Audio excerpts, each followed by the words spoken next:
Las obligaciones mercantiles son acuerdos legales entre partes en el contexto empresarial, donde una persona se compromete a realizar una acción o entregar algo a otra parte. Estas obligaciones, comunes en transacciones comerciales, pueden incluir el pago de dinero, entrega de bienes o prestación de servicios, estableciendo reglas esenciales para un comercio justo y ordenado. Los elementos en la obligación está la relación jurídica, donde se refiere al vínculo legal establecido entre las partes involucradas en la obligación. Esto significa que hay un fundamento legal que respalda y regula la obligación, creando derechos y responsabilidades para las partes. Luego están los sujetos, que son las personas o entidades que están involucradas en la obligación. Un deudor, quien debe cumplir con la obligación, y un acreedor, que es el que tiene derecho a exigir el cumplimiento. Estas personas pueden ser individuos, empresas u otras entidades. El objeto, que es la acción, cosa o servicio que constituye la obligación. En otras palabras, es lo que el deudor se compromete a hacer, entregar o cumplir en beneficio del acreedor. Puede ser el pago de una cantidad de dinero, la entrega de bienes, la prestación de un servicio, entre otros. Las clases de obligaciones son varias y entre ellas tenemos las obligaciones puras, que son aquellas en las que no se establece ninguna condición para su cumplimiento. En contraste, las obligaciones condicionales dependen de un evento futuro incierto para que se cumplan. Las de a plazo son compromisos financieros con fecha de vencimiento específica, involucran un pago fijo en esa fecha establecido en un contrato. Las conjuntivas, que son aquellas en las que el deudor está obligado a cumplir con varias prestaciones y el cumplimiento de todas es necesario para dar por satisfecha la obligación. Las alternativas, que son aquellas en las que el deudor tiene la opción de cumplir con una de varias prestaciones establecidas en el contrato. El deudor puede elegir cuál de las opciones de cumplimiento llevará a cabo y una vez que elige una opción y la cumple, se libera de la obligación. En las mancomunadas, donde dos o más deudores están obligados a cumplir con la totalidad de la obligación, pero cada uno responde solo por su parte proporcional. Esto significa que si uno de los deudores no cumple con su parte, los otros deudores no están obligados a cubrir su porción faltante.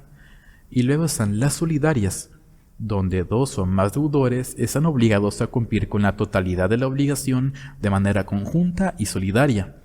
Esto implica que cualquier deudor puede ser requerido para cumplir con la totalidad de la deuda.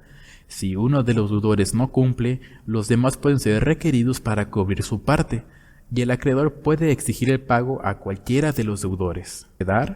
Donde son aquellas en las que el deudor se compromete a entregar una cosa determinada al acreedor. Esto puede ser un objeto físico, dinero u otro tipo de propiedad.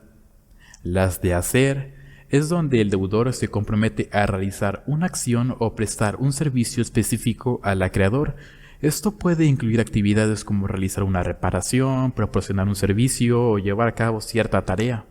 De no hacer, donde el deudor se compromete a abstenerse de realizar ciertas acciones, es decir, el deudor se obliga a no hacer algo que podría afectar al acreedor.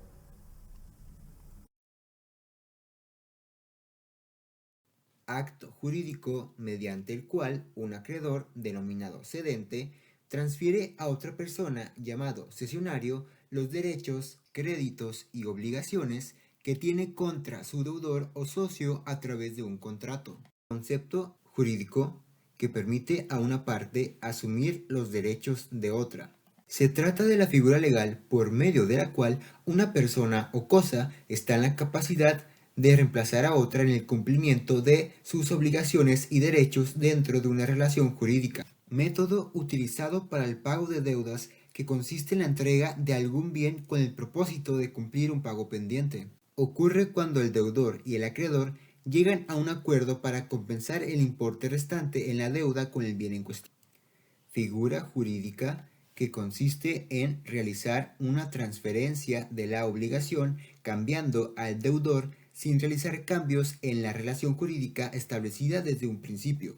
Las formas de extinguir las obligaciones son varias, y entre ellas tenemos la caducidad, que es la sanción en la que se pacta o se impone por la ley a la persona que dentro de un plazo convencional o legal no realiza voluntaria y conscientemente las conductas positivas para hacer que nazca o para que se mantenga vivo un derecho sustantivo o procesal según el caso. Pérdida de la cosa de vida, donde dice que puede verificarse quedando fuera del comercio o desapareciendo, de modo que no se tengan noticias de ella o que, aunque tenga alguna, la cosa no se puede recobrar. La imposibilidad de cumplimiento, donde se funda en el principio de derecho, según el cual nadie está obligado a lo imposible. Prescripción liberatoria, donde consiste en la circunstancia de que el acreedor no haga valer sus derechos, esto es, exija el cumplimiento de la obligación dentro del término que la ley señala en cada caso. Tenemos la nulidad, que es el modo de atacar la validez de un acto jurídico, la resolución, que es la condición cuando es cumplida, resuelve la obligación volviendo las cosas al estado que tenían, como si esa obligación no hubiera existido. Tenemos la rescisión, que es el acto por el cual, sea por voluntad de las partes o por disposición de la ley, a causa del incumplimiento de una de las partes, es una relación jurídica bilateral, donde se destruyen los efectos de un acto jurídico. La revocación, que es un acto en virtud del cual se priva los efectos de los actos jurídicos unilaterales o a título gratuito, haciendo cesar las obligaciones que de los mismos deriven, con la particularidad de que sólo opera para el futuro, pues los efectos de las obligaciones que ya se han producido subsisten. El mutuo disenso o mutuo consentimiento, que es la conformidad de las partes respecto a la resolución de un contrato. Desistimiento unilateral, donde este modo de extinción de las obligaciones se manifiesta en el contrato de mandato, en el depósito, arrendamiento por plazo indeterminado y en el de la sociedad por término limitado. Retraso culpable o doloso en el cumplimiento de una obligación. El daño es la pérdida que sufre el consumidor en su patrimonio por la falta de cumplimiento o cumplimiento deficiente de la obligación, mientras que el perjuicio es dejar de ganar cualquier beneficio que se debería de haber ganado si la obligación se hubiera cumplido en tiempo y forma.